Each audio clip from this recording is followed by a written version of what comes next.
From Paulsboro High School, Comcast Cable presents Colonial Conference Wrestling. Tonight, it's the Bulldogs of Haddonfield and the Red Raiders of Paulsboro. With John Vogeding, I'm John Mondelli. Vogue.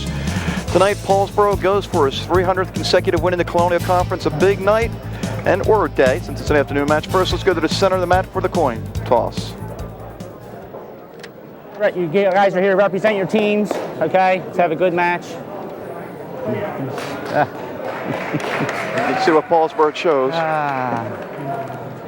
matches will start at the 125-pound weight class. 125-pound weight class.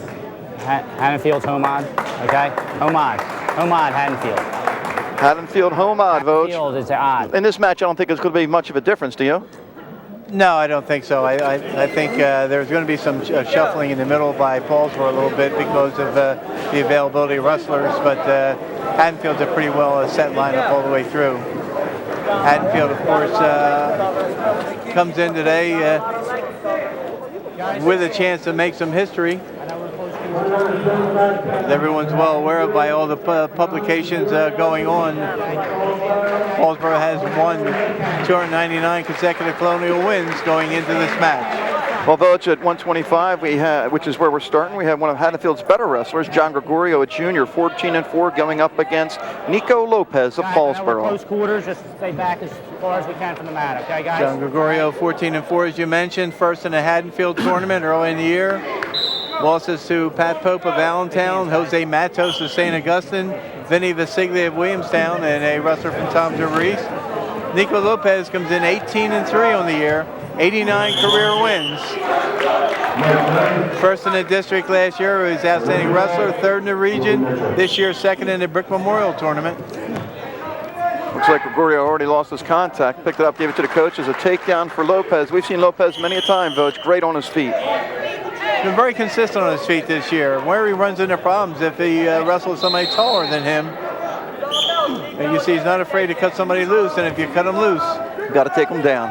Take him down. Of course, Vogue, the kind of confusing tonight because a couple matches going on. We have a quad here. Yes, Haddon Township and Lindenwold will be in action on the other mat.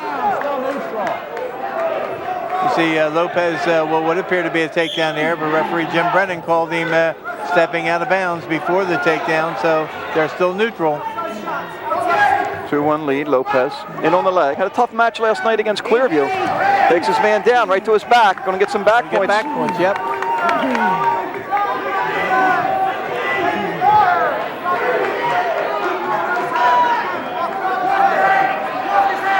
Oh my.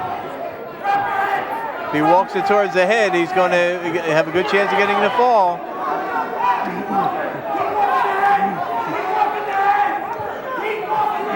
So walking it towards the head.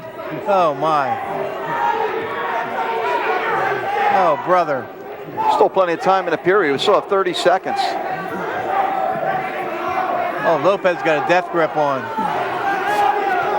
Oh my. Good job by Gregorio coming off his back. 7-1 lead for Lopez. A little blood time for Lopez. Blood time out. We got blood on you too. Get up, stand straight up. Well, Vogue, why don't you put this streak in its proper perspective? We had Tom Curl on our wrestling show in the middle of the week and talked about the fact that his dad was still in high school when this streak started. And Paul Morina was in 7th grade. I mean, there was a great story in the paper today in the Courier Post tracking it. Let's watch this move where Lopez gets the takedown and puts Gregorio on his back. A lot of times he'll go with a fireman's carry out of that, but he switches off a single right into a double, lifts him up. Now, notice as he takes him down, he's shooting for a reverse half right away for back points. Stop. There we see Lopez. Yeah, this streak going since 1971, and the people that were quoted in the article, the athletic director at Sterling High School, Bill Hiltner, the basketball coach at Haddonfield, it just amazes everybody. And of course, I was reading in a publication yesterday, well, Brandon, Florida has over 400 wins in a row consecutively, still going. Wow. Yeah, look, some of the streaks I can remember, UCLA's long streak in basketball, which, by the way, was stopped by Notre Dame, Vogue. Wow. Flyers had, what, a 35-game unbeaten string in hockey. That's professional sports, pretty amazing. The Lakers, 33 in a row in basketball. 300. Lopez has a nice, comfortable lead of 7-1. Big opening match. Still 20 seconds left. I said 30 seconds before, Voj. I was looking at the wrong clock.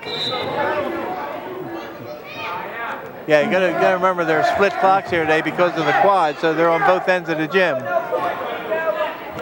But Lopez kick-starting this Paulsboro team towards this 300 consecutive win, and he's doing a good job out there against a good wrestler.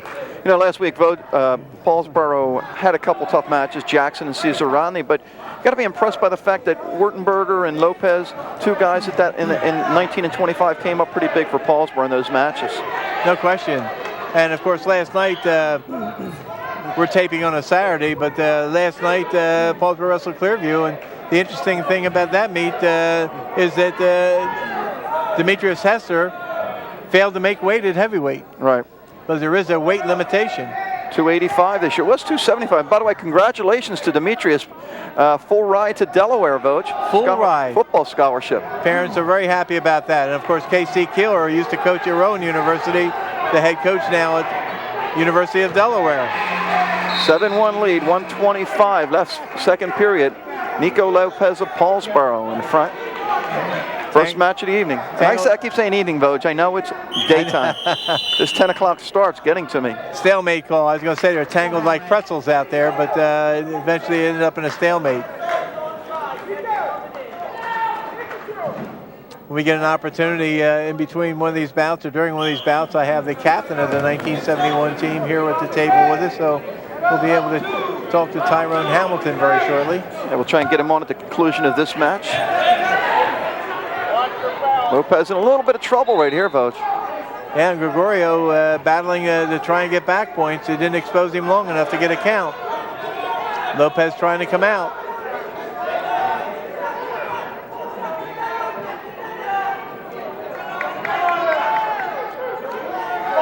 Lopez drives into him. And he gets gave him. Well, I don't think that was actually an escape. Gave him one and then a two for a takedown. Yeah, I think that was kind of a quick call. Yep.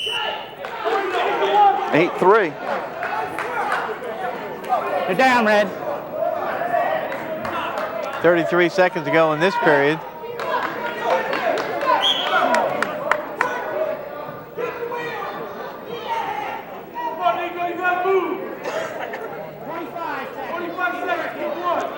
And we down to the final 20 seconds of the second period. And it looks like Lopez is almost running out of gas out there. Usually he's like an Energizer bunny on the mat.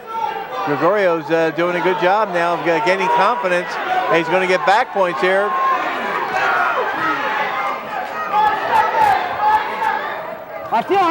Almost had Lopez flat on his back there. Yep. Gets two points for the near fall. To sort of pump up the confidence of Gregorio, cutting the lead to 8-5. Doing a great job on top. That's what he's doing, what he's supposed to do on top, Voj. Getting his guy in trouble, trying to put him on his back, getting some back points. No question about it.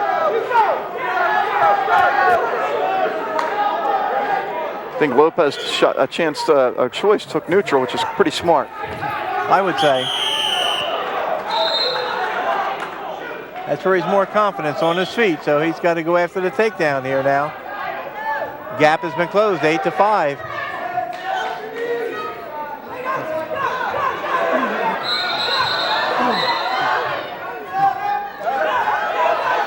Gregorio's the aggressor here, though, Voj. Yes, he is. And he gets a takedown. It's a one-point match.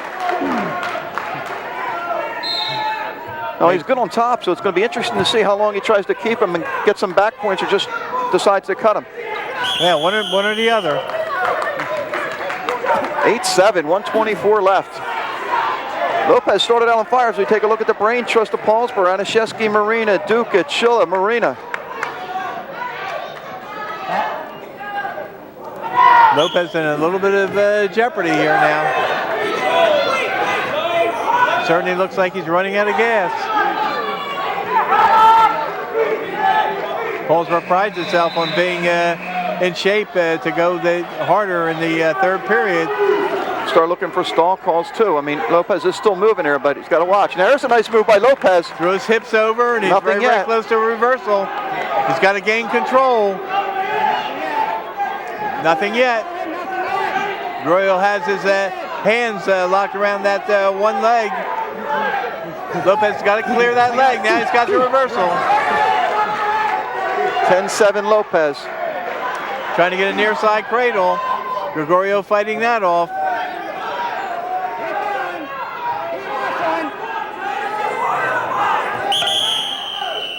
Out of bounds they go. Paulsboro's Lopez still on top, and he's leading 10-7. But he's going to have his hands full here in the last 30 seconds.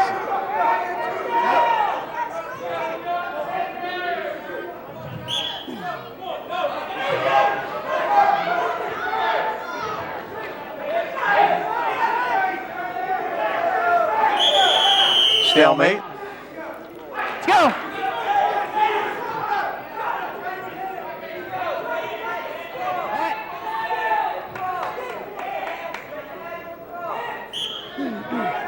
So Gregorio giving Lopez all he can handle here. No question. No question. If you're looking for bonus points here, Gregorio took that away by continuing the battle.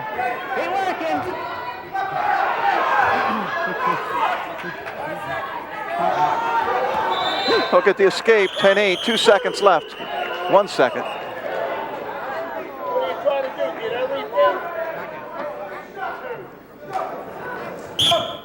And that'll end the match. So Paulsboro, 3 points on the team scoreboard. Why don't you have Tyrone Hamilton pick up that mic, Vogue? It's going to be kind of loud. Hopefully you can hear you. Have him pick up that mic. Why don't you ask him a few questions?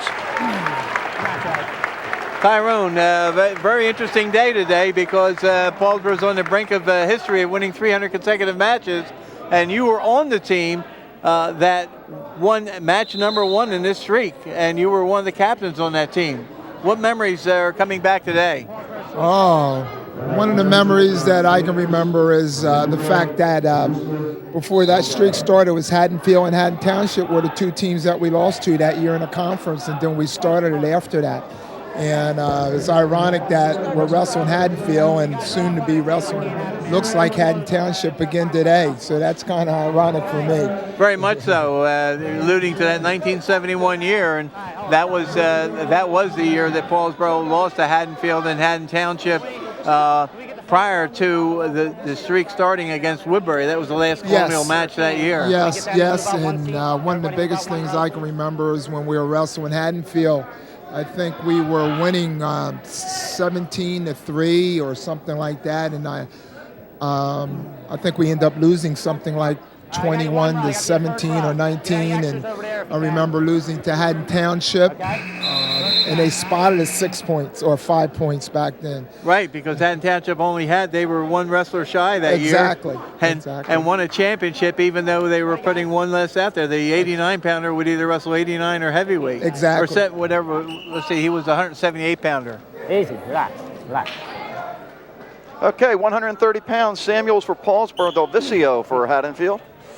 Brandon Samuels, a sophomore for Paulsboro, 10 wins, 9 losses this year. Very much improved over last year.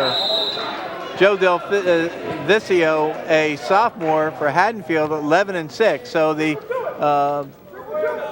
advantage would kind of sway to Delvicio with the kind of record he has this year. Was second in the Haddonfield tournament. 2-year varsity starter. He's got 30 wins in his career coming into this bout.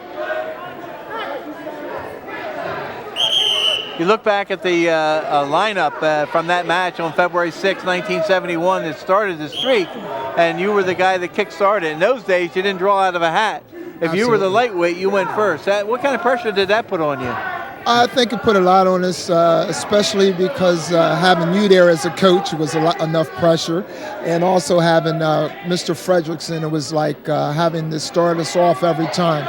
It was a lot of pressure because we wanted to have a good jump start in everything we did.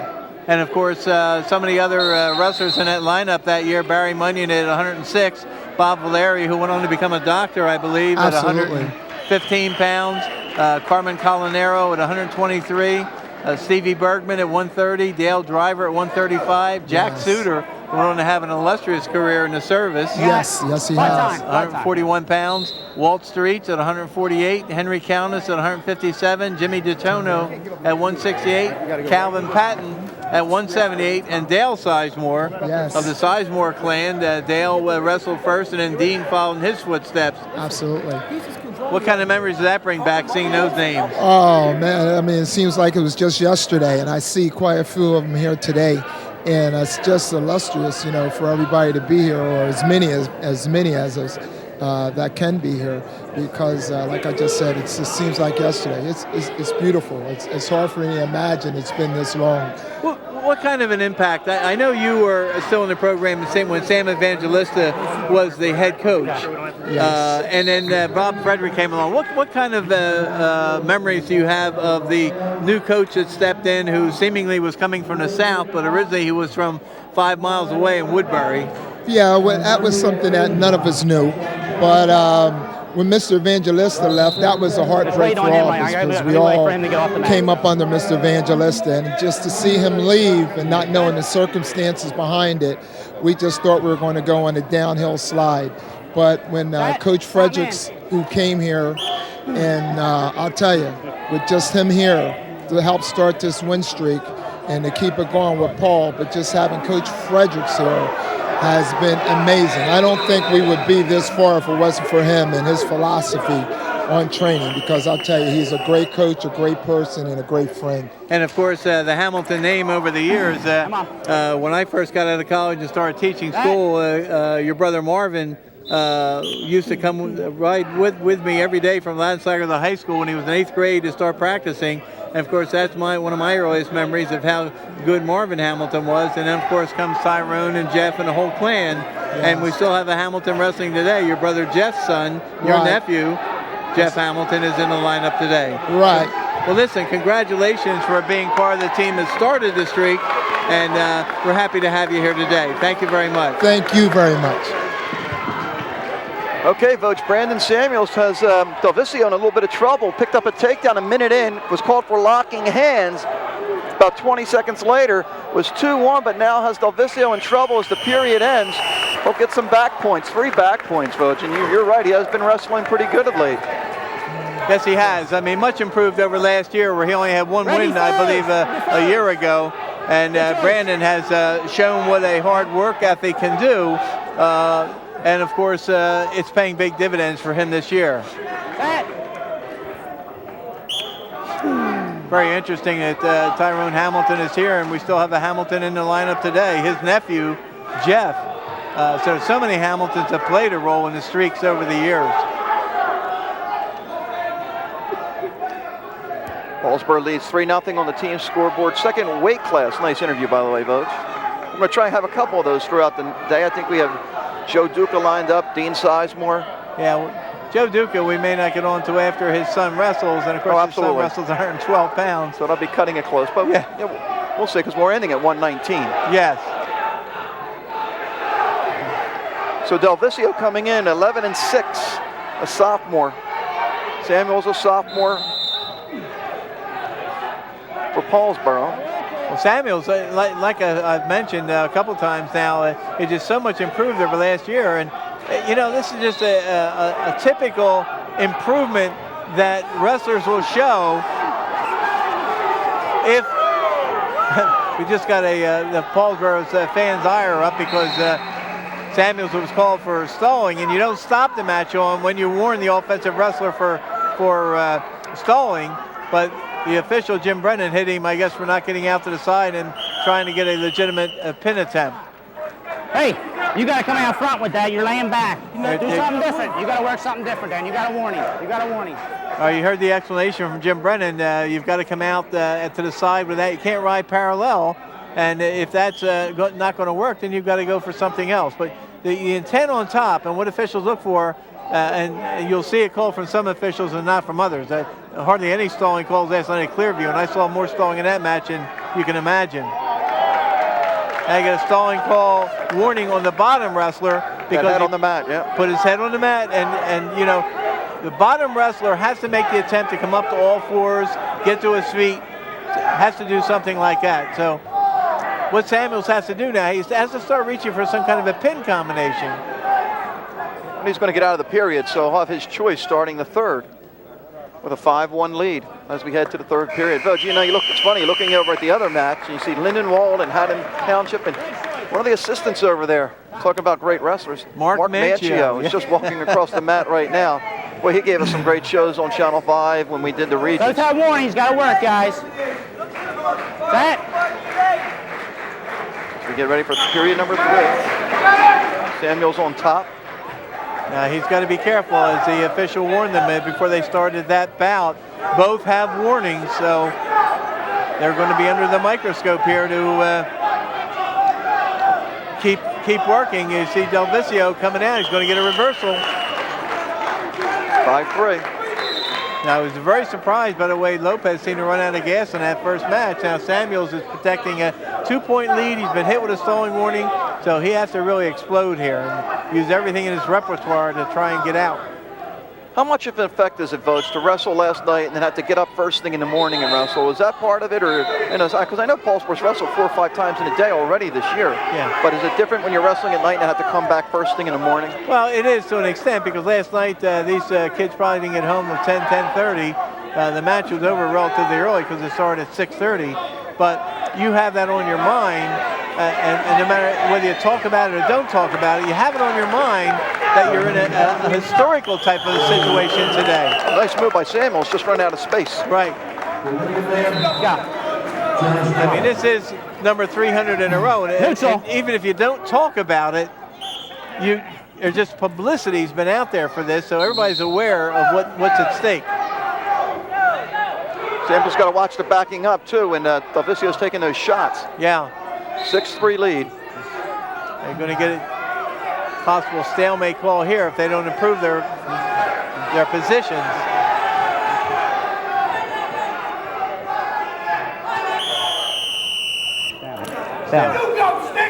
So neutral, guys. Well, it's big night of high school, big day of high school wrestling in the state. I mean, 47. You're going to be going. It's a marathon for you. You're going to go right from this to see Kittatinny, Kingsway, Toms River, Absegami, and Buna. And then from that, you're going to see Jackson Camden Catholic. So you'll be busy today. Full day of wrestling.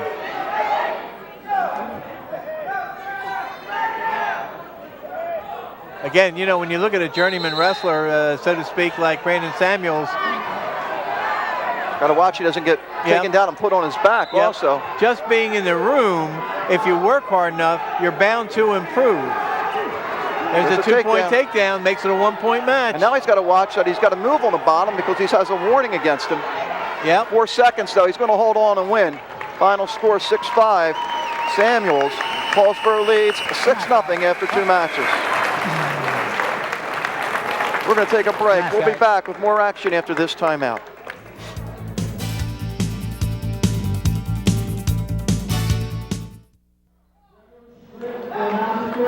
We're back, 6-0. Paulsboro in the lead. We're into the third bout. And it's 135 pounds. Ray Schlitt, the freshman for Haddonfield. Ryan Hone.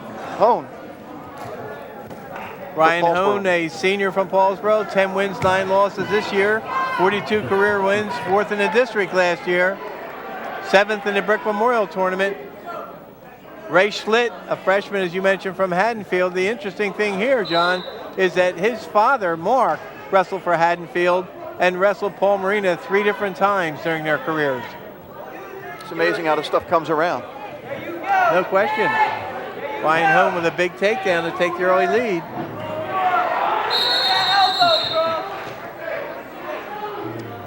Unfortunately, when Mark Schlitt wrestled Paul Morina was on kind of a hot streak, and Schlitt never beat Paul.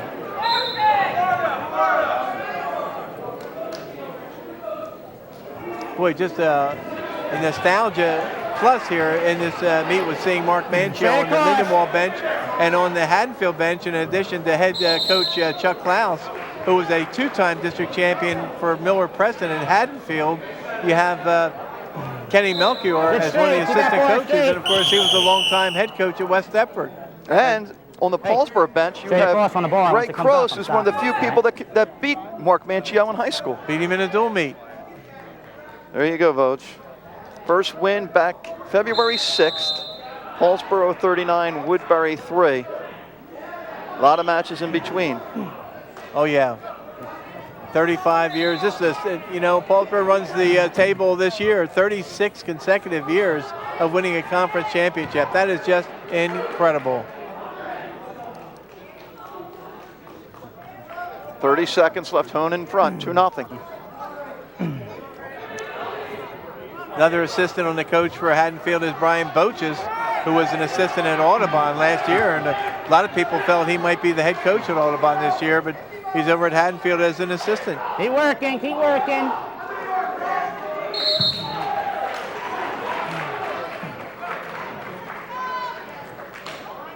Just having Mark Manchio on the staff at Lindenwold's got to bode well for them in the future, because a lot of those things can rub off. Break easy, break easy. Okay, here we go. Through the opening Haddonfield period. choice. Haddonfield defers. Haddonfield defers. Paulsboro's choice. Neutral. Hone takes neutral. And Voja, more and more I'm seeing guys who have their choice. There's Manchio. A little bit heavier than his high school days. A little bit, but I saw him come over and greet your wife earlier today. Had a chance to talk to him for a couple seconds with you. Hone taking neutral, shooting in on that leg. Yeah, kind of surprising in a way. A lot of times wrestlers will take the down position in the second period, but you have to let the wrestler go where he's most comfortable.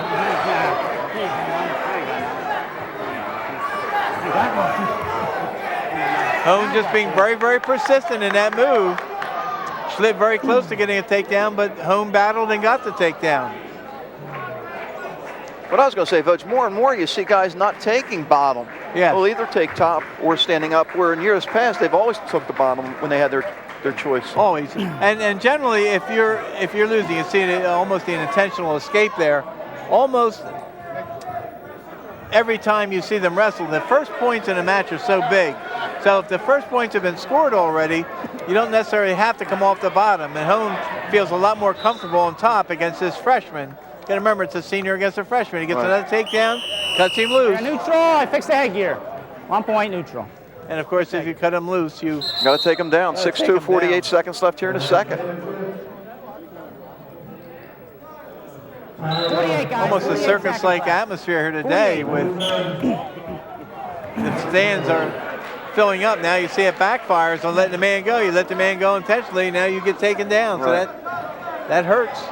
6-4. 6-4. And we'll see how Hone is on the bottom, because he had this choice, as we said, going into the second, took the neutral position.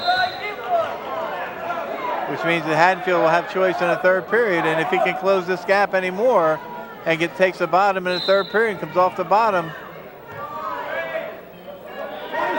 it could be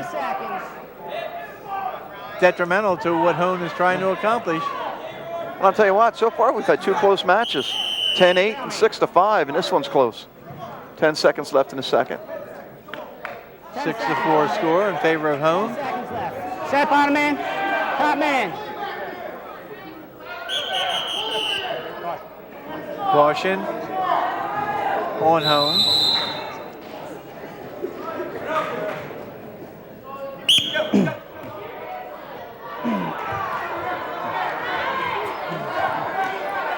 Hone very active on the bottom. He's going to run out of time. 2 seconds. He got the two right at the buzzer. Wow. Big Talk about move. giving up points late in a period. That was a killer for Haddonfield. Yeah, and last night it was happening constantly to Paulsboro. They were giving up points in the last couple seconds of several matches, and that's the thing you drill on. You drill on when you're in short time, 10 seconds are left, you got to hold your position. Or in that case, you have to get the reversal. Right. 8-4. Hone trying to put Schlitt on his back. Okay, nothing there, nothing there.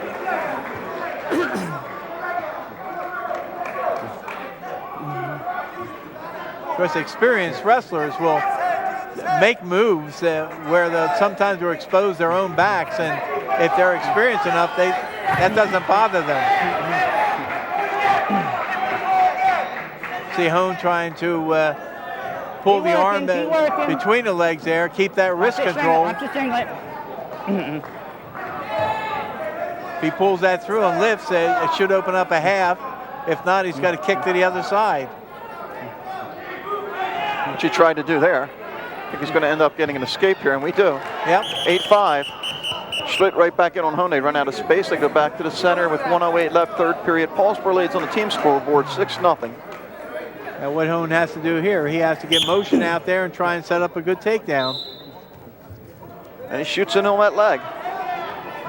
He's in on the single now. He might want to switch off to a double.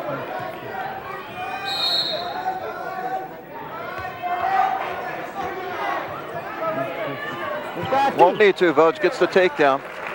10-5. Good counter move by Back in, guys. Back in. Hone to get the takedown there. 46, guys. 46 seconds.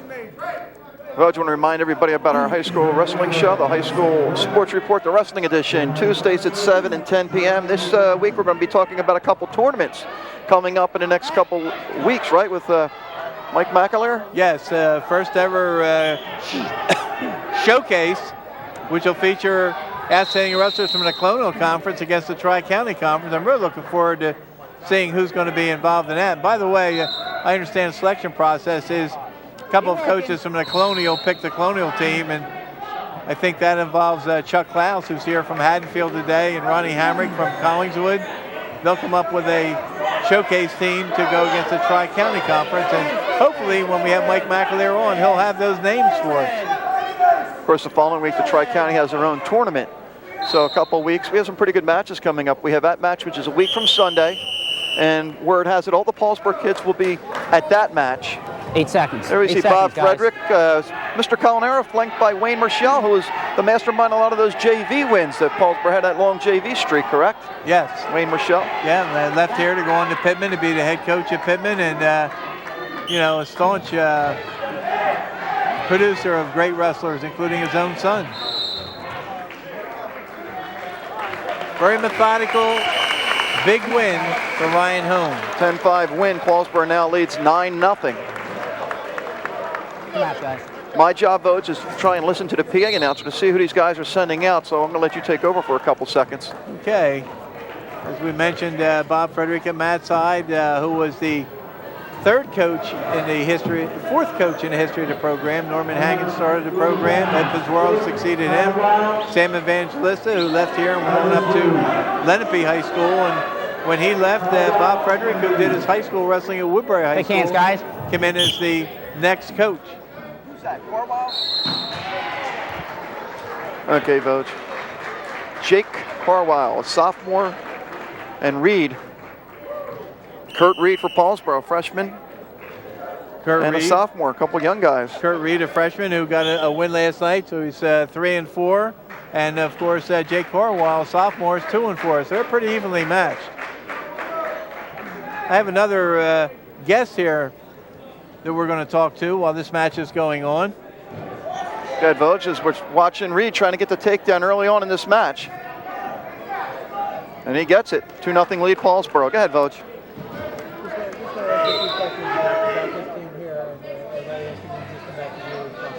Vogt lining up his guest. Reed with the takedown 40 seconds into this match. 2-0 lead. Paulsboro out in front, 9-0. Go ahead, Vogt. We have the heavyweight from that team back in 1971, Dale Sizemore. Of course, a lot of people around here in Paulsboro a little bit more familiar with his brother Dean because he was an active wrestling official for so many years. But Dale was quite a wrestler himself. And Dale, what's it like coming back to see you were on the team that won #1 in the streak, and now they're going after #3 today? Well, I'm extremely proud that the streak is still continuing, and I'm really happy the guys still work hard and they still hit those steps. It's an important part of the program. Unquestionably, and you know, we read the names when Tyrone Hamilton was on with us a few minutes ago, and just some great historical memories of those names of guys. Anyone in particular on that team that stands out as someone you remember fondly? Well, Tyrone was always a good friend, and I mean, he started at the bottom of the list. I mean, he was the lightweight, and I tried to finish it off at heavyweight. And Walt Streets is a really nice guy. I went to school. We graduated with him in '72. Tried to stay in touch with him and over the years. And some of these guys, Jimmy Detona, he's still in the area. I see Henry Countess once in a while. Jack Suter, he served, flew to President for a few years, so it was quite an honor to serve on the same team as he did. And of course, as you mentioned, back in those days, it was always the little guys that started and the big guys that finished it. So there was no picking out of a hat. So the heavyweight wrestler had to sit through an agonizing 11 or 12 or 13 bouts before he could step on the mat. And many, many times it came down on the shoulders of the last 1 or 2 wrestlers in the lineup to secure the win or get the win for Paulsboro. But it was a set lineup in those days, and Tyrone, being the smallest guy, started it off, and you as the heavyweight wrestler on that team finished it off. That's correct. And I was just happy to wrestle with the team. They're all good friends still, and we worked hard together, and we just tried to do our best as we wrestled. Bob Frederick was some kind of interesting coach, wasn't he? Absolutely. Tyrone and I just were talking about the year before. We had lost one of the matches, and we thought we'd come into the wrestling room and we'd hear an earful, but Mr. Fredericks walked in, was very quiet, and he says, "Okay, gentlemen, we know what we have to do." And well, there was no screaming or yelling, but we worked hard that day, and we tried to make up for it. Yeah, that was the impression I got when I had an opportunity to be an assistant with him for a couple years before I went back into journalism, and his demeanor as a coach. He never belittled wrestlers. He was firm, but I thought he was very fair. You always knew you were in trouble if he stuck his chin out. Absolutely, and I look at Mr. Fredericks as almost like a second dad. I mean, I spent a lot of hours in the room with the man, and he tried to mold our lives, never to give up and continue on, and just try to go out there and do the best you can do. Now, after you left Paulsboro, trace your career a little bit for us. You went to Millersville University. I majored in industrial arts. I played football and I wrestled for the Millersville Marauders. After graduation, I came back to South Jersey. I taught at Clearview Regional for a couple of years, Paulsboro for a few years, and finished my teaching career at Williamstown. Then I changed my vocation and went into the insurance industry, and have been doing that for the last 26 years. Very interesting, and of course, seeing what's going on today, a lot of great memories come back into walking into this gym, walking into the mystique of it and everything, and it's been very interesting. Dale, thanks so much for being with us. We really appreciate it. Enjoy the day. Thank you, John. Okay, folks, we just had a pin by Carwile for Haddonfield, 9-6 Paulsboro. We'll be right back.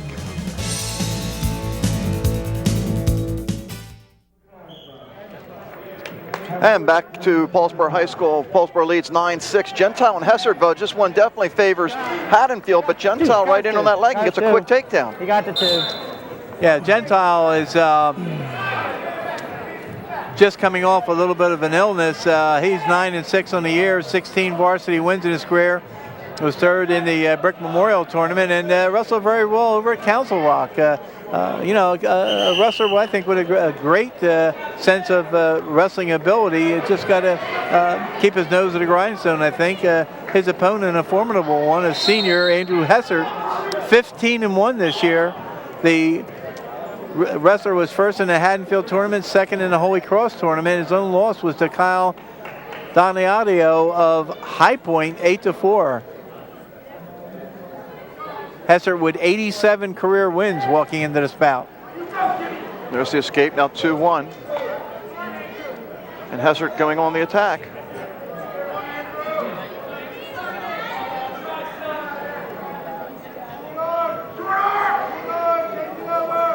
In that last match, Vo, just to catch you up, Reed did get an early takedown. A 2-0 lead, was reversed in the second, put on his back, and eventually pinned in the second period. So that's where we stand, 9-6. Paulsboro winning at 25, 30, and 35. No bonus points for the Red Raiders yet. And I think they will eventually will come. Look at this, Vog. Oh my! Oh my! Oh my! Oh brother! Oh my!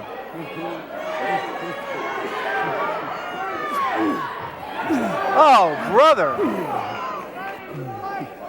This is huge.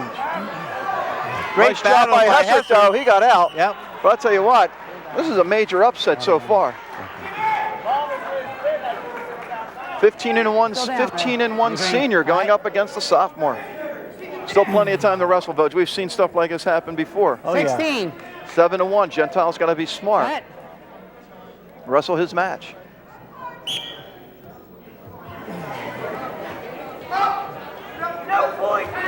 Got to work on bringing him back down. He's going to watch. Yep. Here again, you know, you're in the last 10 seconds of a period, and what you want to do is not do anything dangerous here. You just want to break the man down and try to get control and ride out the period. Set.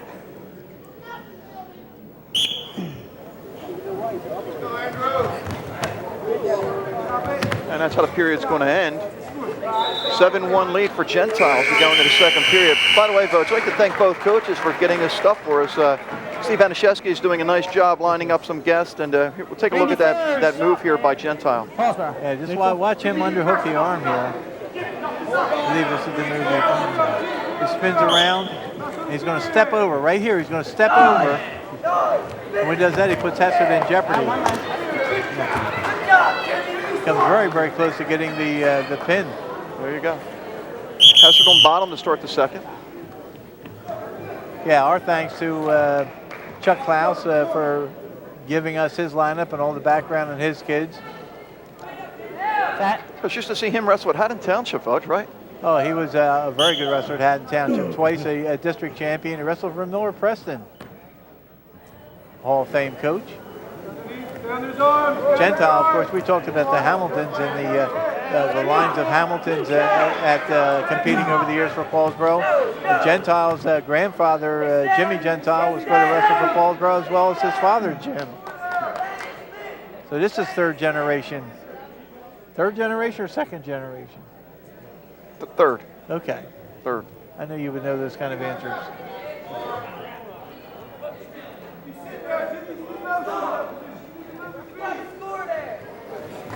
No.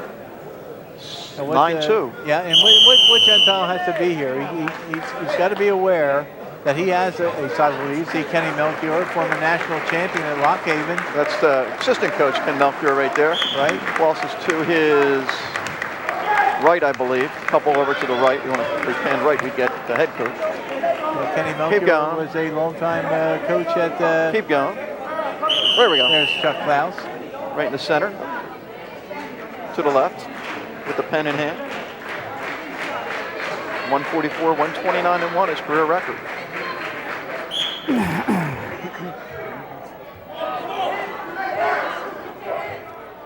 Gentile still battling, and that's the key. The key is when you have a lead like this. He's got a 9-2 lead. Don't be complacent. You can't be complacent. You got to stay aggressive out there and keep the pressure 30 on. seconds. Stalemate. 30 seconds. And 30 seconds to wrestle here in the second period.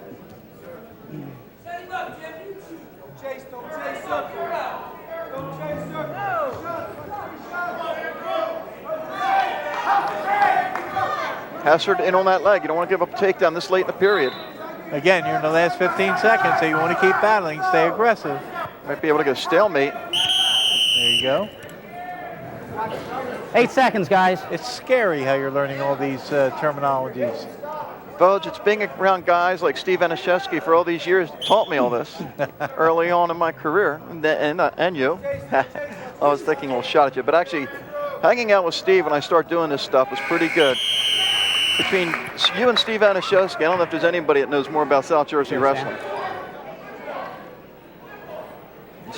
Steve lining up these guests for us, doing a pretty good job. Yes. Set. Top man.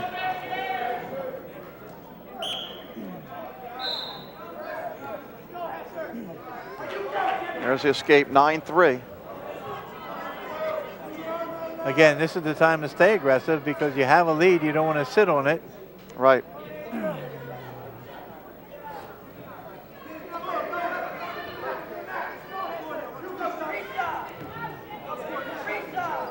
Got to watch the backing up, too. Oh, he's pushed back. That's Stay different. in the center. Let's go. Stay in the center. All right, now he just got a verbal warning from the official to stay in the center, so he has to do exactly what he did there. He's got to circle when the whistle blows. He can't back out of that circle and risk being called for stalling. Hesser's going to spin behind. He's got the takedown. It's going to be interesting now, Voge, if he tries it to the take him down, let him up by minute 15. I think he's going to try and work and get him on his back here. Yeah, Hesser has. Go ahead. I was going to say Hesser has enough experience where he knows he's losing by 4 points. Let's go. Gentile's got to watch. There's the warning, and there's the escape. 10-5. Gentile's just going to go right after him, but Hesser trying to hook on and grab, spin around, and get another takedown. They've got a match now. It's 10-7. They give him an escape and a takedown.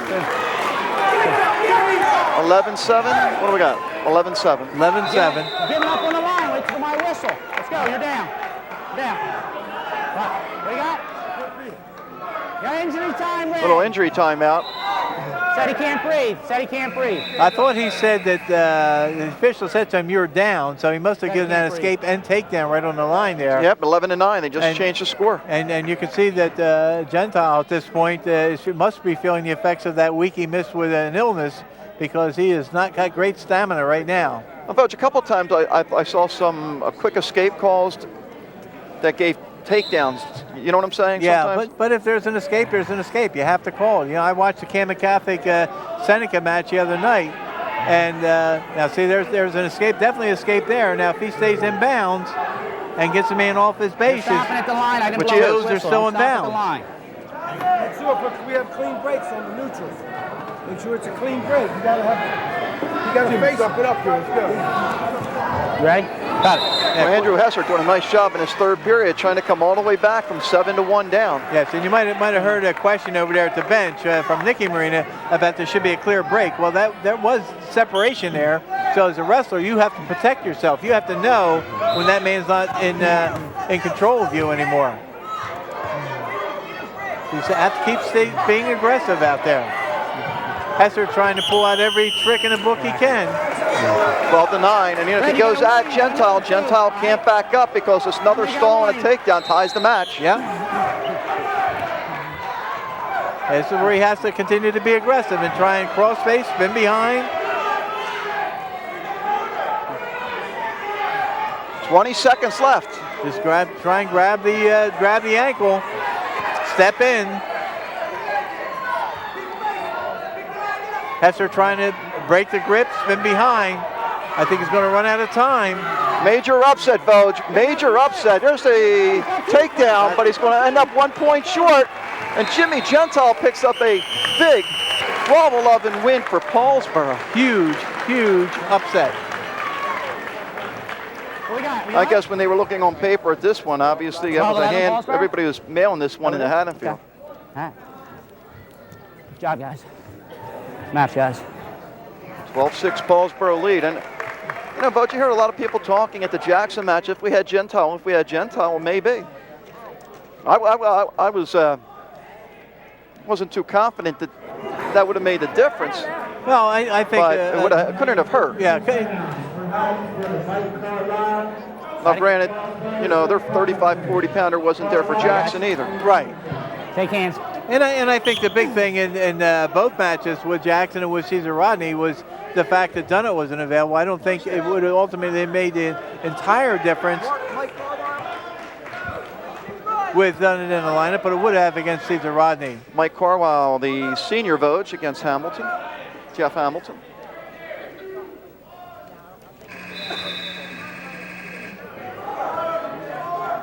Mike Carwile, we'll tell you about him a little bit here. Mike Carwile comes into the bout. He's a senior with a 12-5 record, second in both the Haddonfield and Holy Cross tournaments, and was having a really good year until losing in a quad all 3 times last weekend. Jeff Hamilton, of course, off to a very slow start this year for his career. 7-6 this year, and oh brother, he's got his man in trouble. 79 career wins coming into this bout, and this is big.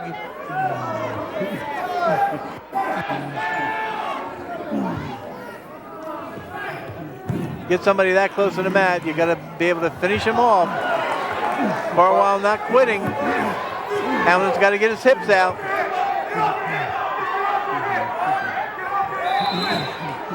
And there's a reversal, 5-2.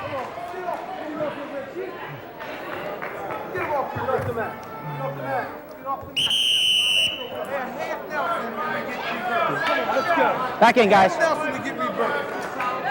So the near fall and the takedown gives Hamilton an early 5-2 lead. But this is a wrestler that Paulsboro was counting on very heavily this year.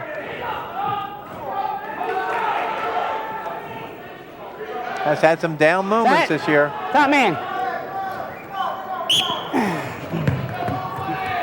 Hey, neutral, guys. Now 6-2 lead for Hamilton with the neutral.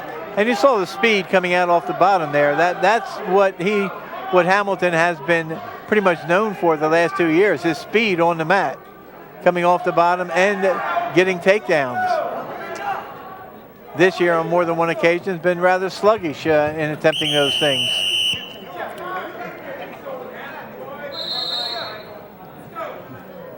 Ten seconds. Final 10 seconds of the first period. John Vogeding, John Mondelli of Paulsboro High School, as Paulsboro goes for its 300th straight win in the Colonial Conference, leading Haddonfield 12-6 through 5 matches. Paulsboro choice. Paulsboro defers.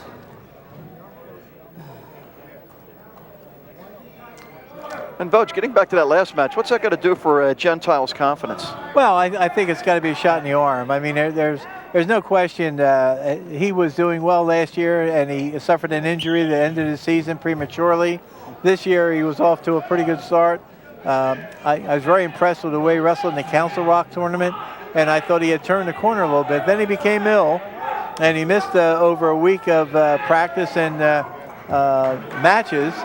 And now he's back trying to battle into the lineup, and it's got to be a shot in the arm because you wrestle somebody like Hesser, who has an accomplished portfolio coming into the bout, and beat him, and it's just got to tell you that, hey, I can be a pretty good wrestler if I continue to work hard. Hamilton has him in trouble again. Oh, my.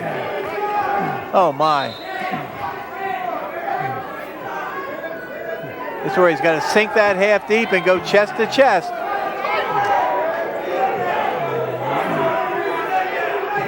Trying to stretch out the arm to get the back lower than the mat. You can see the space in there. So there's a minute to go, though. Well, Hamilton can't panic. He's got to keep inching and inching and inching. There he's trying to stretch out the arm, and he took the half out, and for a while it's going to come out of that hold. 3 more back points, 9-2 lead.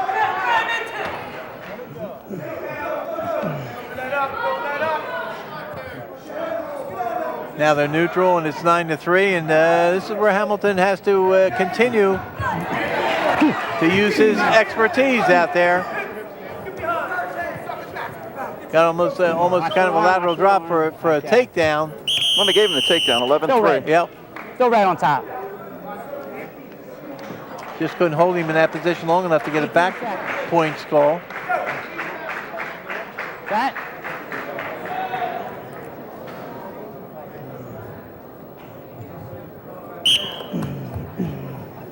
Hurry up and get it. Double trouble, score. Last 10 seconds of the period, so Hamilton wants to do nothing here that would give points in the last 10 seconds. Got to take his man to the mat. 1 second left. A lot of times when your opponent comes up to your feet like that, you have to bring him back to the mat within 5 seconds or so, or you're in jeopardy of being called for top man. Go ahead. 2 seconds. Stalling call.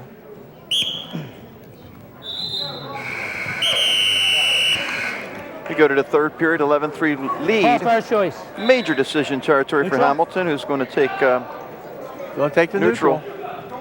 Again, he feels most comfortable on his feet. Ready, guys? Although when he was down last time, he got out in a split second, so it surprises me a little bit that he wouldn't get that extra point by coming off the bottom.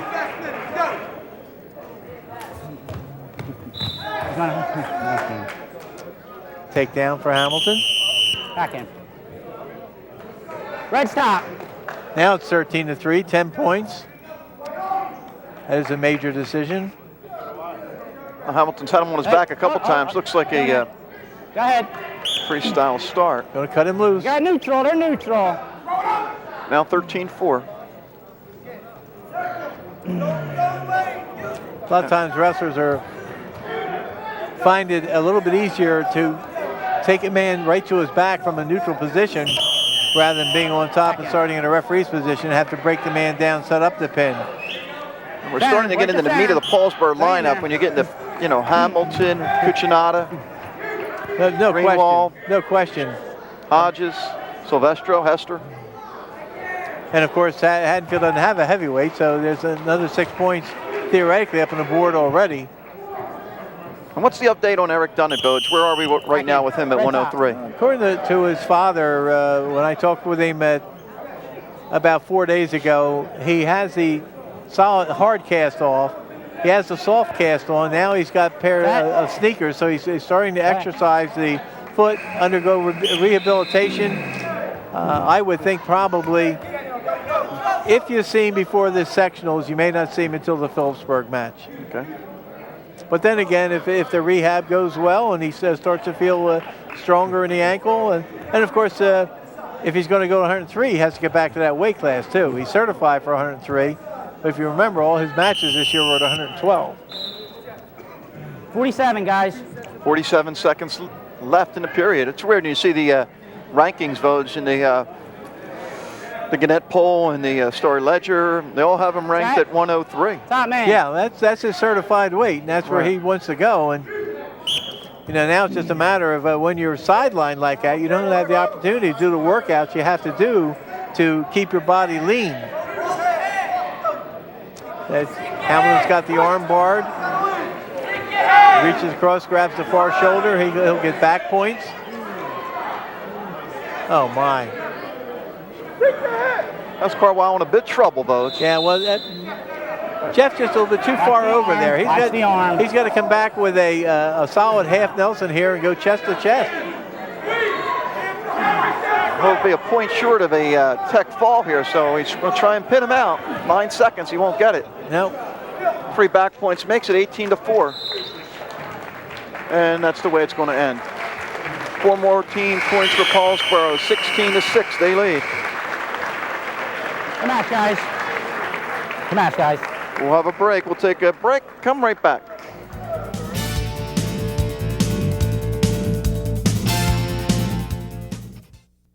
£160 pounds.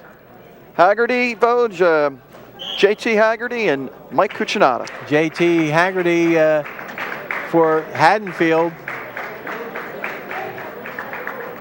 JT is a junior, 7-10 this year with 14 career wins. Mike Cucinotta having a superb year for Paulsboro. Cucinotta is senior, 19-4 this year, 41 career wins now, second in the districts last year, and Mike Cucinotta has been on a mission this year. And Cucinotta got on the short end of the stick, didn't he, Voge, last weekend, having to wrestle Quarney, who's probably going to be a state place winner from Jackson, and then Alex Mead, who is the #1 ranked wrestler in the country from Cesar Rodney. Well, and it gave Cucinotta a wake-up call as exactly where he is. I mean, here's a kid who wrestled a weight higher last year.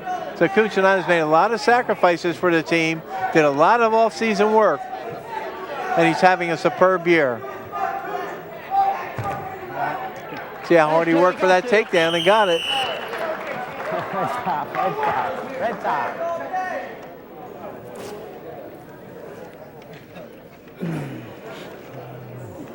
Well, the other match ended 64-12, Voge, and we're only about halfway done here. Yep. But Haddonfield's into the meat of Paulsboro's lineup right now. Yeah, this is going to get. We're going to widen the gap here in the next few weight classes. No question about it. Just want to mention we're going to have Bob Frederick coming on in about 10 seconds with you, Voge. Right. Bob's working his way around. The coach on that team that started the streak, and of course handed off to Paul Morina, who has continued the streak.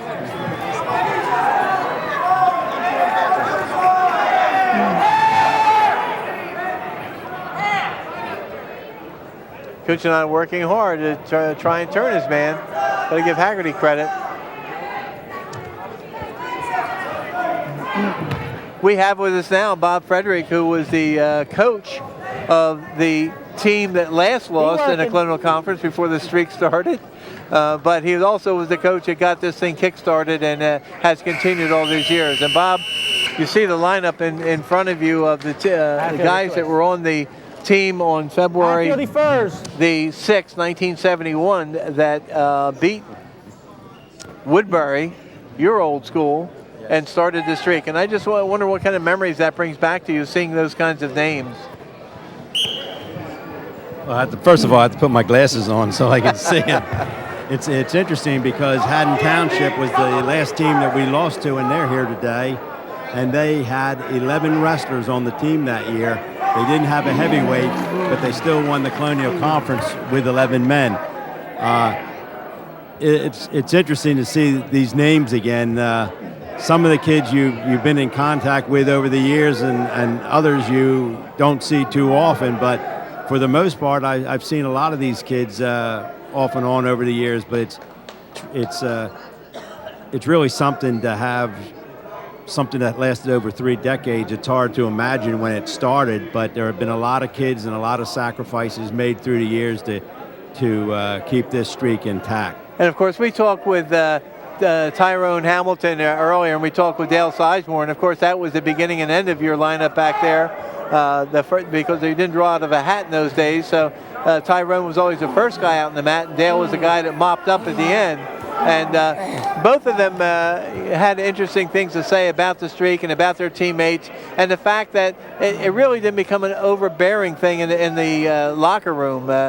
Pretty much you just concentrated on who was coming up next on the schedule and didn't worry about streaks. Well, at that time the streak was very young, but I think that's the approach that any coach or any wrestler or any athlete has to take.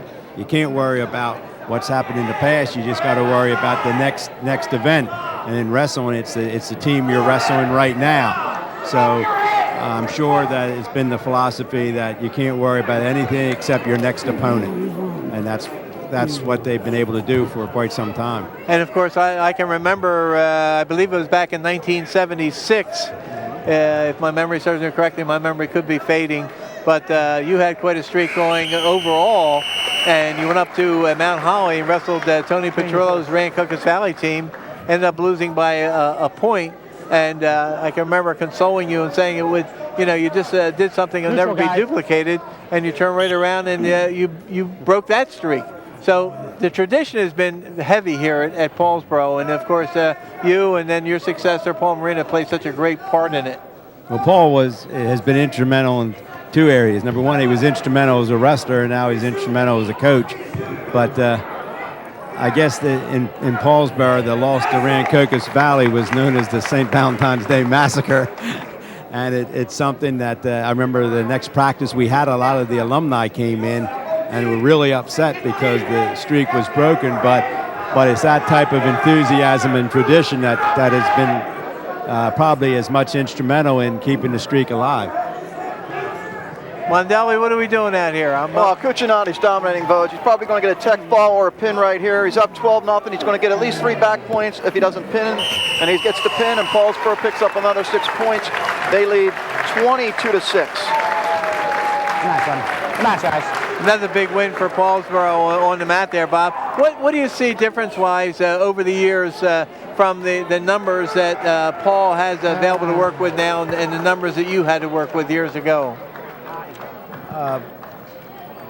The big difference, I think, in especially the smaller schools, is the numbers. I remember I was just talking to Wayne Michelle, who was assistant with me for a number of years, and we talked about the same situation existed in the past, but you had a freshman on one match, JV on another, and then you broke down to the varsity. And it hurts a little bit, but society has changed, and there are many more things for the kids to do, and wrestling is a very tough sport, and so these are some of the things that I think have affected it, but the kids that come out and stick it out are usually pretty tough kids. Well, Bob, thanks so much for being with us. For an old Woodbury graduate, I think you did a pretty good job for Paulsboro. Thank you. Bob Frederick, our guest in Vogue. This is our first time to see the super freshman, Zach Greenwald of Paulsboro. A quick takedown. There's an escape, and then he has Freeman right on his back and in lots of trouble. Yeah, you may not see him out there very long because he doesn't waste much time out there. 46 seconds. Right there. match. He's going to be one of those guys, Voj, we're going to be talking about a long time. Paulsboro leads 28-6. And I did want to mention that he made some noise, I think, yesterday by beating C.J. Delia, who I think last year was he the... I know he placed in districts. Was he a district winner or place winner? Or? Yeah, I know he placed in districts. I didn't get back and look it up, but the very impressive win by Greenwald, who was a starter on the football team at linebacker, and he just has a superb future, as does this next athlete coming out. Yeah, Hodges. Ready, guys? Gerald Hodges wrestling Andy Eklund, a senior who hasn't won yet this year, and Gerald Hodges, on the other hand, is a sophomore who is 16-2 and has 23 wins over the 2 seasons. He wrestled very sparingly as a freshman, but he has been superb this year. He's a freshman or a sophomore who started at quarterback for the championship football team and also played defensive safety. Right, has only 2 losses, I believe, coming in that Council Rock tournament, right, Voj? That's correct, where he finished 5th.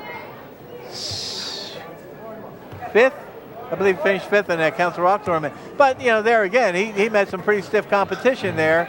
And one of the wrestlers who beat him in a wrestlebacks was a wrestler he had beaten earlier in the tournament. So he has had some very bright moments this year, and the future is his to hold. I mean, he can go as far as he wants to go in football and in wrestling.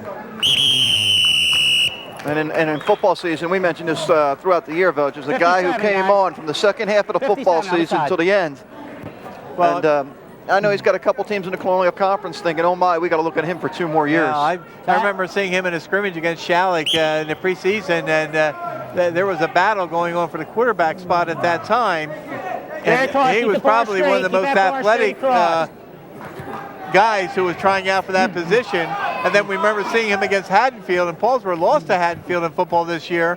And, you know, Hodges looked like he had a long way to go. Well, he went that long way, and by the end of the year, he took them to a Group 1 championship, the division championship in the Colonial Conference, and he is a superb athlete. 25 seconds left, period number 1. He has a 4-0 lead. And I'm going to look at the weigh-in sheet real quick. Yeah, 189 and a half. So, I mean, he's a natural 89-pounder, Voj. And you know, I guess the success or failure that he's going to have on a district and regional level this year, or even getting to the state tournament, is going to depend on how hard he wants to work.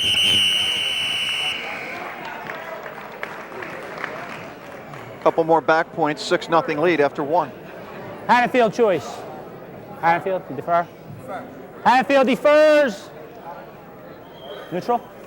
Haddonfield has his choice, and Hodges, Haddonfield defers. Ready, guys, neutral. Hodges says neutral. Yeah, and again, you know, I'll mention this again in this weight class.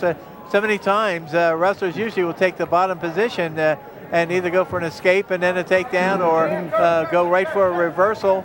And many more are more comfortable on their feet, and you can see Hodges took neutral and gets his takedown. What? Out of bounds. Out of bounds.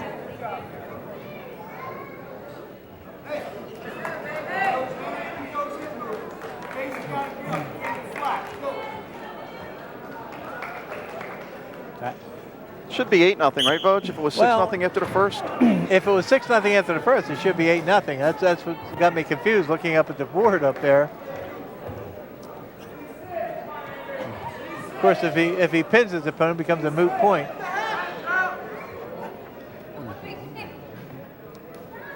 No one seems to be questioning it right now. Now, with the Paulsboro benches, their backs are to the scoreboard.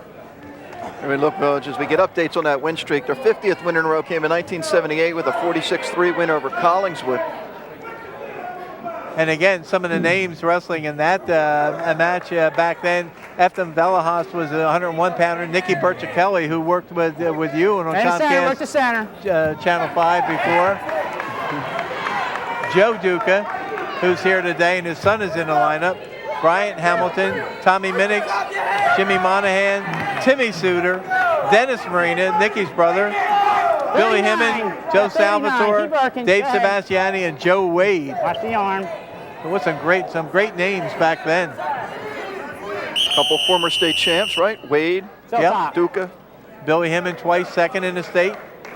Joe Duca first and second in the 26 state. seconds left. 26. 8-1 lead, Hodges. Yes? Huh? I didn't get escape. I just put he was up. He was up, that's all. Nah. I didn't give escape. Okay, 8-0, okay. They were confused. Oh, yeah, you got 8-1. Everybody's you got him confused. up. And then he took him down again.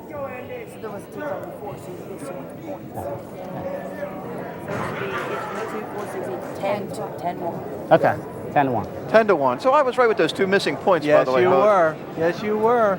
Coach, right score is 10-1. They're fixing it. All right. And he's going to let him go again.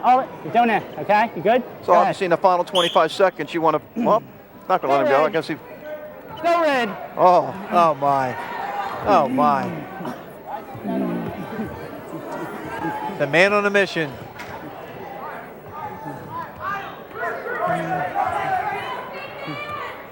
Still red. Still red. Still red. got Still nothing has out of it, control, but good so try. Yep. Red still top. Back in the middle. 4 seconds. 4 seconds, guys. Still down. Now, if you're Hodges, just want to hold on for these final 4. That. Just break him down. And we go to the third. 10-1 lead for Hodges. Haddonfield choice. And Freeman will take the Going in, bottom. Okay. And I think you'll see Hodges cut him loose right away and then work to take him down to his back. Go ahead, Tom, man. Still red. Tried the same move he tried at the end of the period. This time he got it, Voge. Oh, my. Oh, my. Oh, my. That's it. Wow. 34-6. Match, guys. Match, guys. Match, guys. Match. Amazing. Sophomore for Paulsboro with the big win. So we see the freshman and the sophomore, the future of Paulsboro wrestling. We'll take a break. We'll be right back.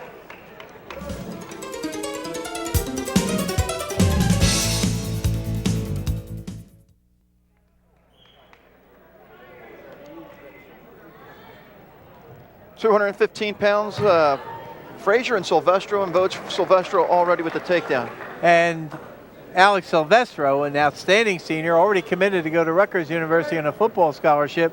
19-1 this year. Only lost in the finals of that Council Rock tournament. 113 wins, 15 losses in his career. Defending District 29 champion, was second in the region last year, fourth in the state. And he doesn't want to last long on TV. He doesn't. Ryan Frazier, a senior, 11-3, third in the Haddonfield tournament, and not for very long out here. Oh my. Oh my. Oh brother. Another pin, 40-6 Paulsboro. They've lost just once today, and they won't lose here since there's a forfeit.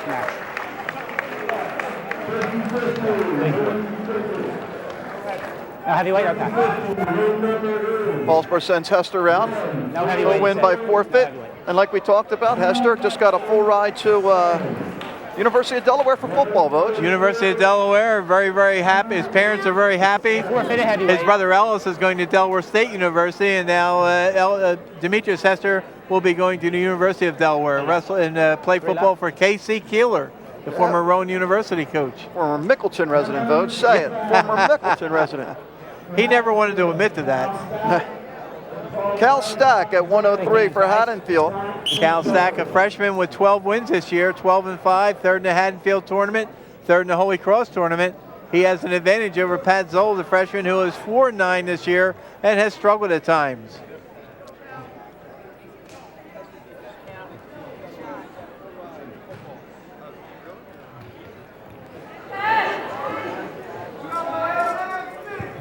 Stack going inside, trying to get a leg. Zoll picking up the ankle and defending himself.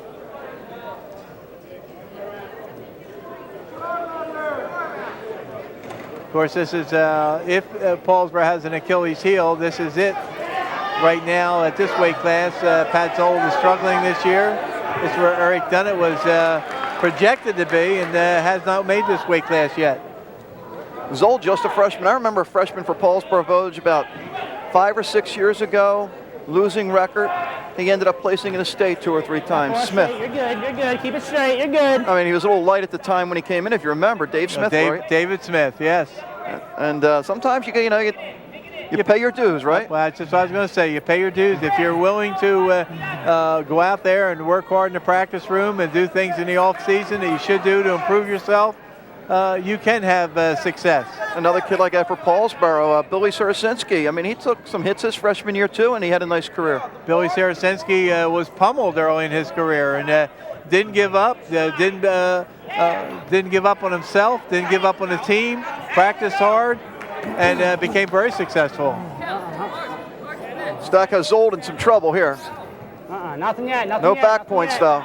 Nothing yet. Nothing yet. Nothing yet. Now, folks, back when you Nothing yet. coached, obviously, the freshmen weren't thrown into the fire as much because you had full freshman, JV, and varsity teams, and it's hard to fill a varsity team, let alone a freshman team nowadays. That's what Bob Frederick was talking about and alluding to back when we coached together.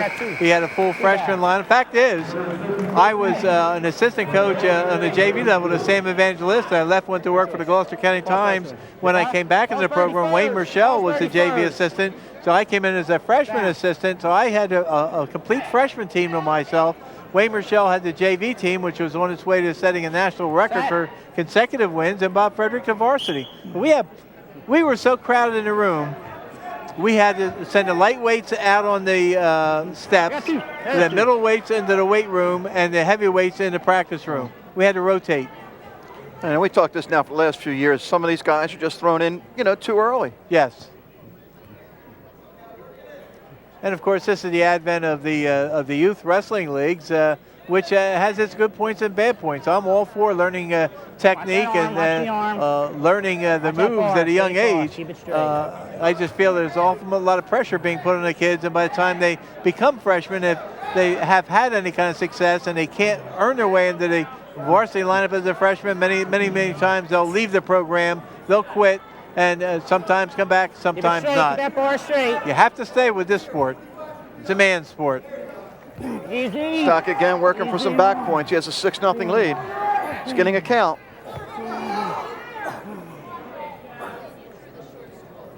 He's going to get the 3 if he doesn't pin him here. Oh, my. If he stretches him out here, he'll get the fall because his shoulder blades are in bounds. Trying to sit through on that double arm. Now he's going to switch to a half. Oh, my. Oh, my.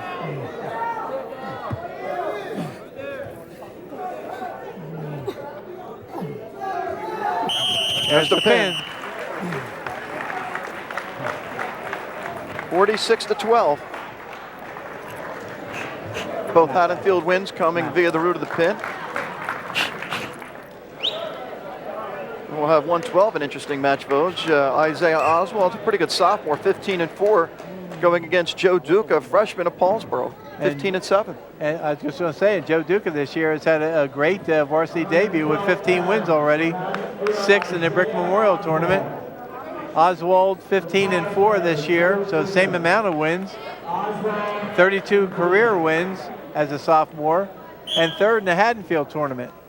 Big match for Duca.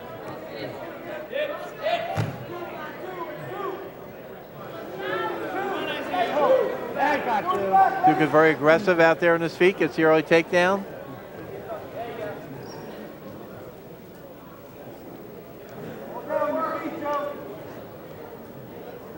And a match pretty much as we expected, knowing the records going in. I think the only surprise, 145, Gentile and Hesser. Yes, yes. Haddonfield 7-3 going into the match today. They lost to St. Augustine 49-12, lost to Williamstown 36-31, and lost to Pequannock 32-31. Duca's going to cut it. Go ahead.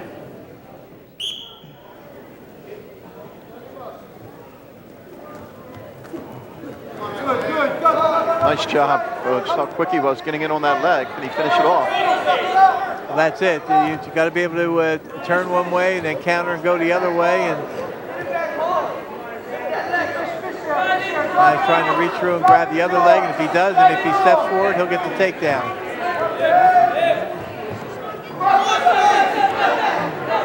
Oswald doing a great nice job of fighting it off. Duca stays with it, and he's got his man in jeopardy. He's got that arm barred. He can get that half in and step forward up. Oswald fights it off. 4-1 lead. 35 seconds left. 46-12, Paulsboro. One more match after this one. Yeah, you just Watch that arm, watch the arm. can see the determination out there for a youngster, for a freshman. I mean, just a very determined demeanor. All the activity going on, Voj. Obviously, Paulsboro's clinched their 300th win. Yes, and the other match between Haddon Township and Lindenwold ended long ago. 10 seconds. You working, guys?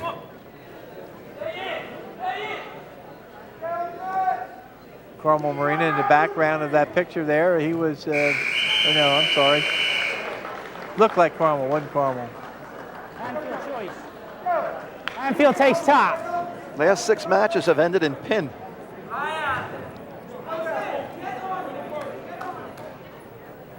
Set. Plan on talking to Paul Stay Morina still. after this Go match, ahead. Voj. He's never lost a match in the Colonial Conference as a wrestler or a coach. Kind of amazing when you stop and think about it. Nice job by Oswald following Duca.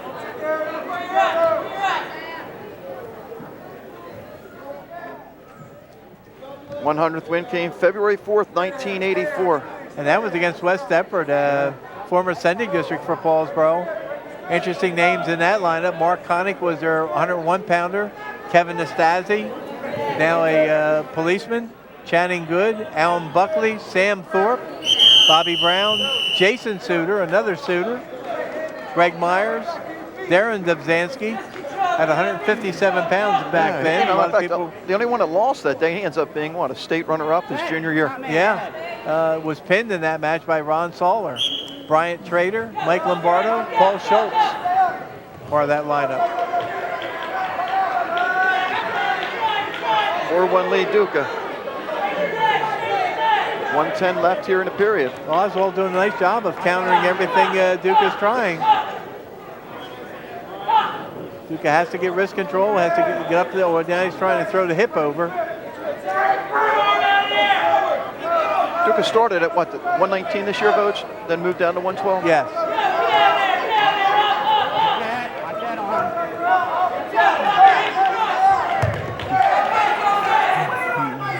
And of course, at that time when that happened, that was where they were grooming Dunnett to get into the lineup at 103 pounds because he had been wrestling 112. And when they all made the drop, the night that Dunnett got hurt, he was supposed to be wrestling 103 the next day in the brick tournament. Severely sprained his ankle, was put in a cast, and the rest is history. He has not been back on the mat as an active wrestler since that time. And that was back in December. Keep working. 10 seconds.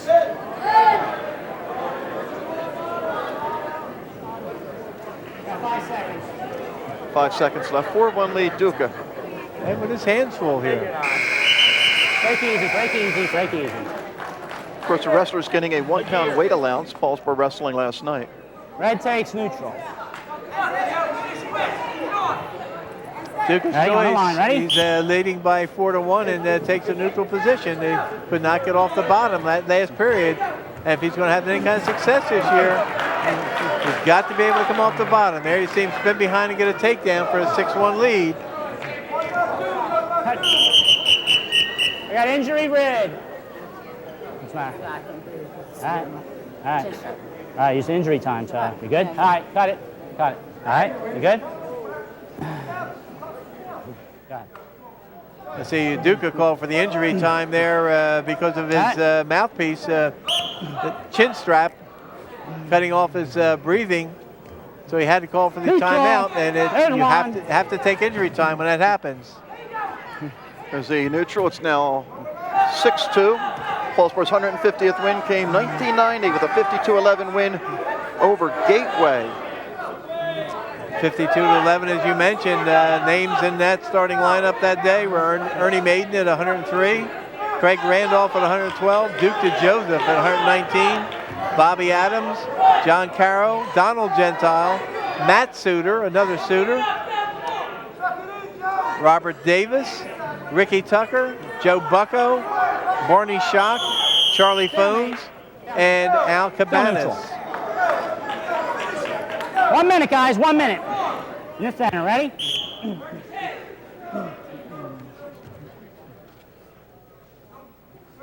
$50 seconds left, third period, 6-2 lead Duca. 46-12 on the team score, and of course that has long ago clinched 300 consecutive wins in the Colonial Conference, dating back to 1971. Before it's over, I guess tonight votes could be what, 302? A couple more matches for Paulsboro. Yep. Haddonfield with a takedown there to cut it to 6-4. Again, Duca's got to learn the moves to come off the bottom. Stalling on Paulsboro. You gotta move, Red.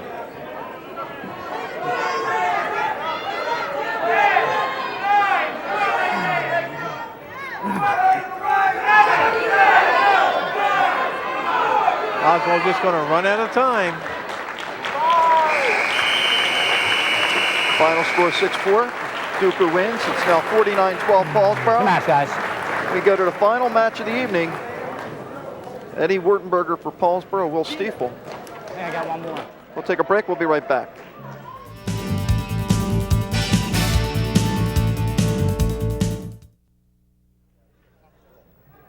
Final match of the evening, 119 pounds. Will Stiefel and Ed Wurtenberger vote.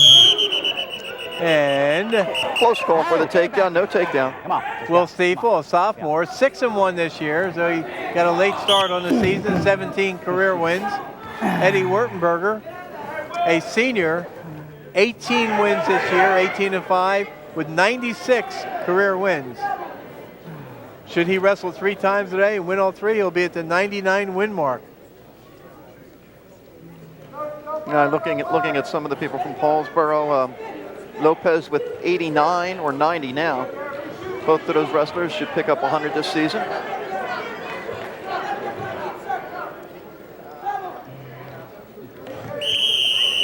And of course, earlier in the season, Silvestro and Hester both over 100 wins.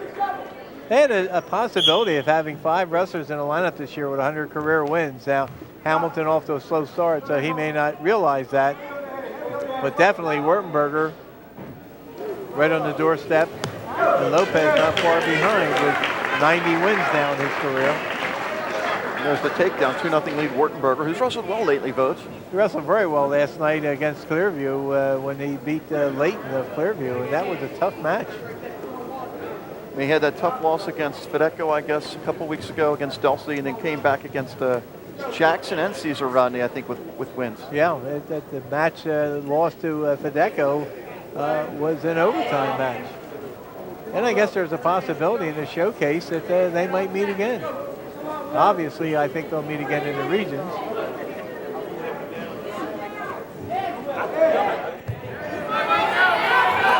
But remember, Rich Bushby's also at 19, I think, so we'll find out who gets picked. That's true. In Tri-County Conference. And in Region 8. Yep. 2 back points coming up. 4-0 lead. Yeah, you're absolutely right. With Bushby transferring from Collingswood to Kingsway, loads the weight class. Well, the 200th win Vogue came 1995. Paulsboro's big win against Audubon. We want. Interesting names again in that lineup. Gary Mendenhall went at 101 pounds, and of course Gary Mendenhall was the brother of Mike Mendenhall, who had such a great stardom later. Demian Green, Jason Bish, David Given, Brian Huntley, Frankie Damager, Jason Brown, Tony Chilla, who's now an assistant coach on the team, Greg Harvey, Jason Cabanas, Brian Peck, Wayne Hampton, and of course the big guy, Jermaine Ruffin. When you look back over the years, pretty good heavyweights at this school, huh, Coach? I would say. Dating all the way back to Scooby Baylor's days, he was an outstanding heavyweight. Bones Howard, an outstanding heavyweight. Jimmy Horner wrestled heavyweight. Butchie Barber won a state title at heavyweight. That Scooby stuff before my time. I'm thinking you're saying Scooby-Doo, Coach. It's a little before my time. Robert Scooby Baylor. And then, of course, in more modern times, Tommy Curl. We had him on the show the other day. Jermaine Ruffin. Joe Wade was quite a wrestler. And, of course, now you got Demetrius Hester carrying the torch. Red top.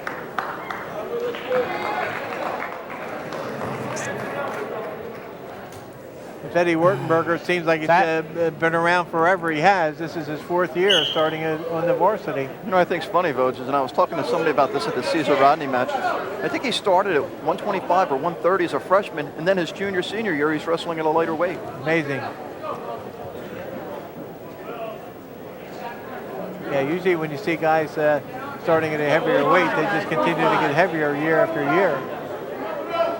As pointed out by Darren Dobzhansky, wrestling a weight class where we all became very familiar with him as a heavyweight.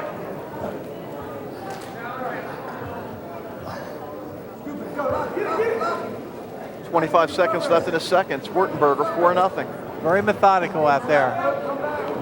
Watch the arm. Watch the arm. Trying to bar the arm. Stepping over. Got a leg right in. If he stretches him out, he can get big back points. 10 seconds.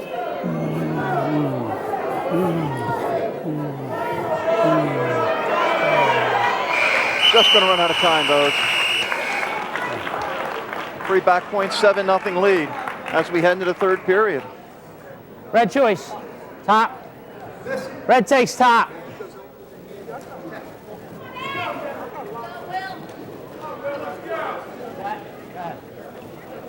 It's funny, Vogue, you know, you're talking about earlier Joe Duca, the former wrestler for Paulsboro, and his son wrestling. Before the match, I saw Tom Curl's younger brother, I'm not going to say little brother, because he's taller, wrestling Dean Duca's little son going at him. I mean, you should have saw this. You know, kid's only about 7 years old, but just hearing those same names, Duca's and Curl's, and I think that's what's made this program so great. I mean, you talked about it earlier, hearing those same names coming back over the years. Yes, no question. And the 250th straight win came in 2001, February 7th, with a big win against Audubon. And you mentioned his name earlier. David Smith was in that lineup and actually ended up losing to Montano. Howard Lounsbury to 112, Ryan O'Hara, Jeff Smith, the older brother of David Smith, Dominic Magazoo, Karis Cooper, Trevor Suter, another Suter name, Greg Kroos, who is an assistant coach now with Paulsboro, Tommy Giorgiani, Zach Guerin, who's having an outstanding football career ongoing at Rowan University, Isaac Redmond, the reluctant wrestler who ended up winning a state title when he really didn't want to wrestle, James Funk, Mike Mendenhall, and Tommy Curl. There's Tommy Curl. 48 left. Sitting right next to Eric Dunnett, who's chomping at the bit to get back on the mats. Hey, Vogue, out of those 14 guys, 11 were in their career a state place winner. Yep. At least one time in that 2001 team. That's pretty amazing out of 14 weight classes. Well, it truly is. Keep working, guys. You look at the domination of the Colonial Conference and you say, well, you know, is there much competition there? Well, outside the Colonial Conference, these guys did pretty well, too. All right. I mean, Smith, O'Hara, Smith, Cooper, Suter, Kroos, Guerin, Redmond, Funk, Mendenhall, and Curl all placed in the states, if not won state titles at one time in their career. They were all a part of that team. Guys. And of course, Tommy Curl, as we found on the show the other day, was a 4-time state place winner, 2-time state champion, 4-time district, 4-time regional champion. Just an amazing career. Wurtenberger just wrestling an unbelievable match here, though. It's kind of going unnoticed. Yeah.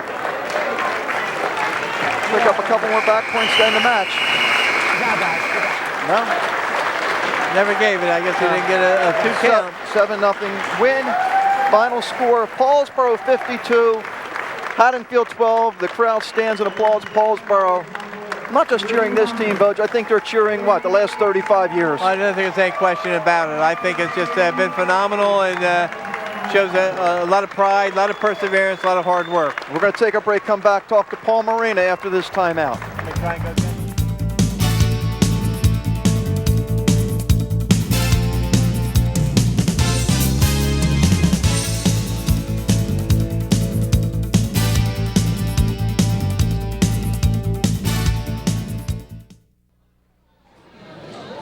Back at Paulsboro High School, Paulsboro defeats Haddonfield 52-12, and joining us is Paul Morina. Paul, 300 wins now in a row. Talking to Vogue during the match, you didn't lose a Colonial Conference match as a wrestler or a coach. I mean, this has been 35, 36 years. That's pretty amazing.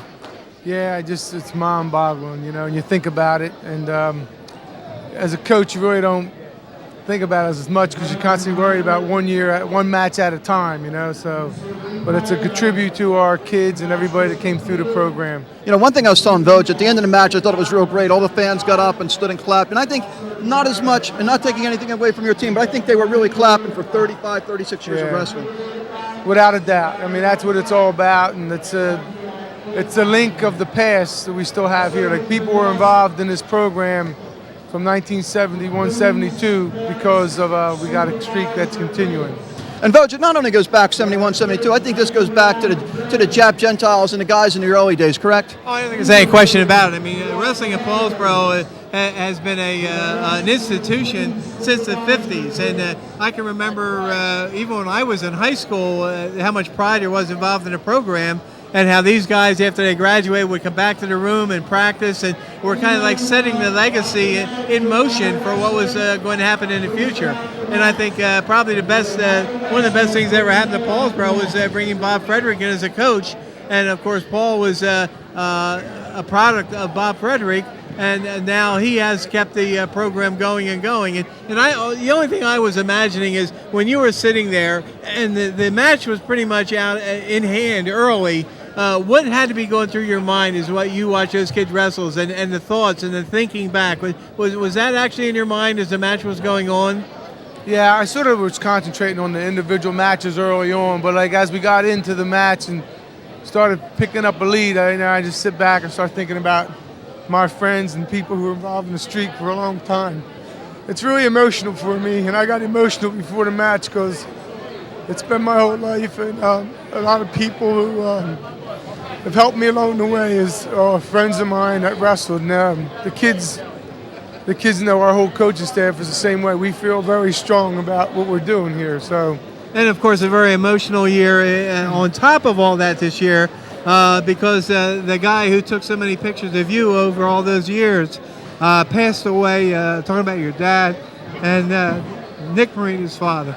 Yeah, without a doubt. You know, my family was big into wrestling, and we watched the West Deptford match last night. I had 6 kids that stayed over my house last night, and we all sat with the coaches staff and we watched the West Deptford match that was here. I guess I don't remember the years. About 10 years ago, right? Yeah, and we won the match by a point. And we kind of got emotional watching that because it was the guys like that kept the streak going. I was going to ask you, and you brought the West Deptford match up. Looking back through your high school career and your coaching career, what are some of those matches? You brought up the West Deptford match. Any other matches stand out in the Colonial Conference? A lot of struggles with Haddon Township early on in my career. Every time we wrestled Haddon Township, there were close matches. You know, we won matches maybe only won by 1 or 2 weight classes sometimes. Haddon Township, Collinswood last year. Big match, Audubon, we had to be ready. Seems like every team we were Sterling, every team we went through, every cycle with every team just about. When they had good teams, we had to be ready. It's just weird, but West Deptford definitely 2 back-to-back 1-point matches were probably one of the biggest wins for our conference. Paul, I know a lot of people want to get a hold of you. We want to congratulate you. 300 wins. Thank you. Doing it as a wrestler and a coach. Congratulations. You got a couple more matches today too. Yeah, thanks. Appreciate it. Congratulations, Coach. There you go. Vogue, squeeze on in here. I know everybody wants to get a hold of Paul. 300 wins. It's pretty amazing. And when everybody was standing up, I turned to Tyrone Hamilton. I said, they're clapping for you too. This isn't just for this team. That's for 35 years, 36 years of wrestling. Well, just having who we had on during the match with Tyrone Hamilton and Dale Sizemore and Bob Frederick. Mentioned earlier that Joe Duca, the father, was here for his son, and it's just amazing the names that keep reappearing during the streak of people who have played such a big role in the 300 consecutive wins. Now, we had a chance to see Paulsboro wrestle a couple times last week. You and me stopped out. You've seen him a lot this year, actually. I had a chance to see him a couple times. Talk about the team right now, because they still have a couple more matches left today, which they should have no problem with. And then a couple more matches in the season. But how's this team shaping up? when it gets to the playoffs, because David Brearley's a pretty good team in Group 1, and that's what I think Paulsboro's got to set their sights on right now. Well, I think there are two challenges before the regular season ends. I think Collingswood is going to be a team that you can't look past, and of course Phillipsburg is rejuvenated again this year, and they're going to be a pretty good team. In South Jersey, in the sectionals, you can't look past Delran. I mean, they're in South Jersey Group 1 this year. They are still undefeated. David Brearley on the state level wrestled Paulsboro in the state sectionals last year. They have virtually everybody back in the lineup. So there are some formidable tasks ahead. They have to stay focused. They have to get done back in the lineup. They have to decide where Jimmy Gentile is going to wrestle, and the top 6 weights, well, 7 weights from Hamilton on up. They have to be really dedicated from here on out if they want to repeat as the South Jersey and state champions. Well, I know a lot of the matches went as expected, but you talked about Gentile. 145, his win against Tessert. He had to hold on to win. He was up 7-1 at one point, held on to win. That had to show you something. Well, I think that's got to show him something. It shows him that he's got the ability to be in that category. Hessert's a senior. Gentile's a sophomore. All he has to do is dedicate himself, and he can have a lot of success before the year is over. Okay, final score, 52-12 Paulsboro. Paulsboro wins their 300th consecutive win in the Colonial Conference. For John Vogeding and the entire crew, I'm John Mondelli. We'll see you next time right here on Channel 5.